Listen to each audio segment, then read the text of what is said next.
Welcome to the How to Play series for the Grimm Forest. In this video, we will be looking at the first phase of the game, the gather phase. In this phase, players will send their pigs to one of the gather locations to gather resources. In a two-player game, Prince Regal, a resource-taking die, is rolled and will take half of the resources on the shown location, rounding down.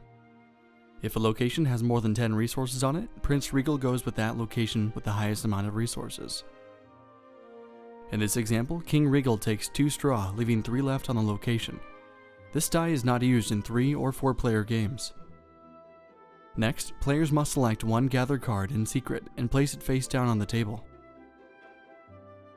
Player 1 decides to take a stab at the forest, so places the card face down on their player board. Player 2 decides to try brick, so places that card face down on their player board. Additionally, if players wanted to play a Fable card at this time, they would select one card and place it face down on top of their gather card. Players would then reveal their Fable cards, and any cards that activate when revealed would do so at this time. The player with the starting player marker would activate their card first. Additionally, if a Fable card with the monster icon is revealed, that player would take the monster's miniature and place it on any one of the locations of their choice. There is a max of 1 monster per location. Players will now simultaneously reveal their gather cards. Each player places their pig miniature in the gathering location they revealed. The first player places their miniature in the forest, and player 2 places their miniature in the brickyard.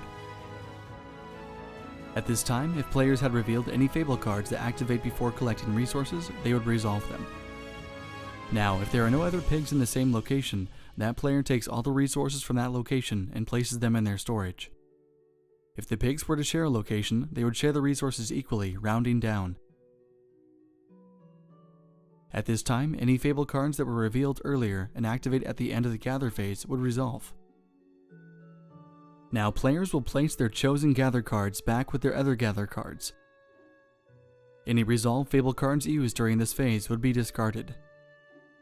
Any monster miniatures placed on locations during this turn would also be placed back into the monster supply. And that sums up the gather phase. Thanks for watching this video in the Grimm Forest series. In the next video, we will be looking at the next phase, the build phase.